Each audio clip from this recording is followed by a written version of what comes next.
Good morning. Today is May 20th. Take heed now, for the Lord hath chosen thee to build an house for the sanctuary. Be strong and do it.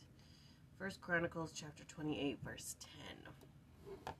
The words of David to his son Solomon, who was charged with building the temple, echoed down the centuries of time. Be strong and do it.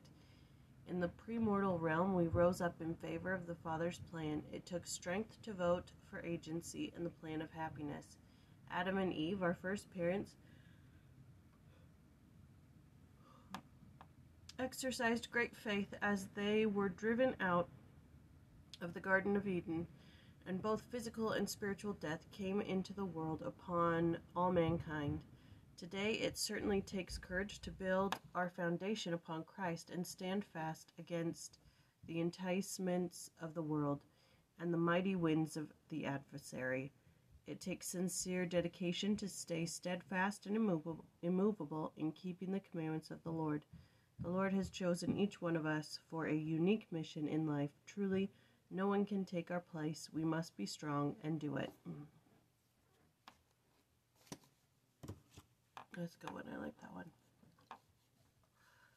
All right. Today is Deuteronomy chapter 18. In this, it's talking about how the Levites are to be the priests and how they're not supposed to have an inheritance when they get to the promised land. Like, the land's going to be divided up between the tribes, except for Levi doesn't get one because he's supposed to eat of the offerings, basically. And then it talks about necromancers and witches and stuff. So, it's interesting. But here's what we got from the Ludlow.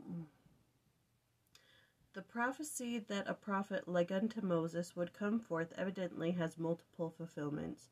Earlier as well as later dispensations have had their prophets like unto Moses, who talked with the Lord face to face, brought forth new scriptures, and so on, including the prophet Joseph Smith. Although Jesus Christ was the Son of God and much more than a prophet, he was also a prophet like unto Moses. Concerning this role of Jesus Christ, LeGrand Richards has written, who among all the ancient prophets could be likened unto Moses except Jesus Christ? There was a great similarity in their ministries. On this parallel, the following quotation is illustrated.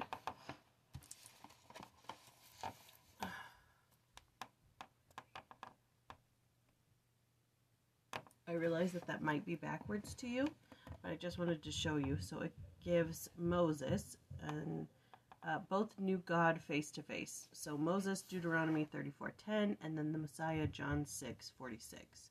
The life of each was sought in infancy. Moses, Exodus 1, verse 22, and Messiah, Matthew chapter 2. Both had command over the sea. Moses, Exodus 14:21, and the Messiah, Matthew 8.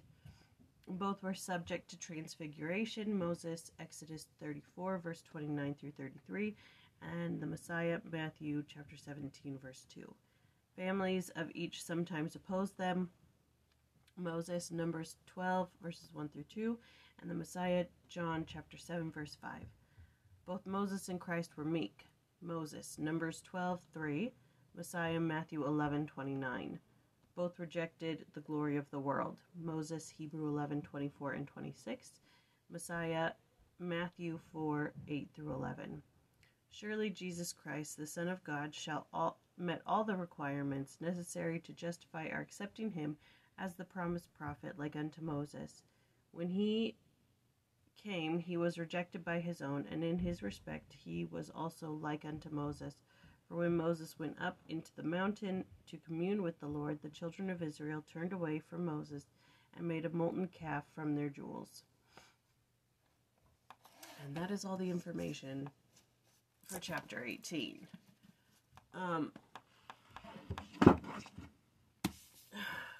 Tomorrow we skip to 29. Deuteronomy chapter 29. So we'll see. And today is the 20th. This is an 18th century poem. It's anonymous. O King enthroned on high, thou Comforter divine, blessed Spirit of all truth, be nigh, and make us thine. Thou art the source of life, thou art our treasure store. Give us thy peace, and end our strife forevermore. Descend, O heavenly dove, abide with us alway, and in the fullness of thy love, cleanse us, we pray. All right. See you tomorrow.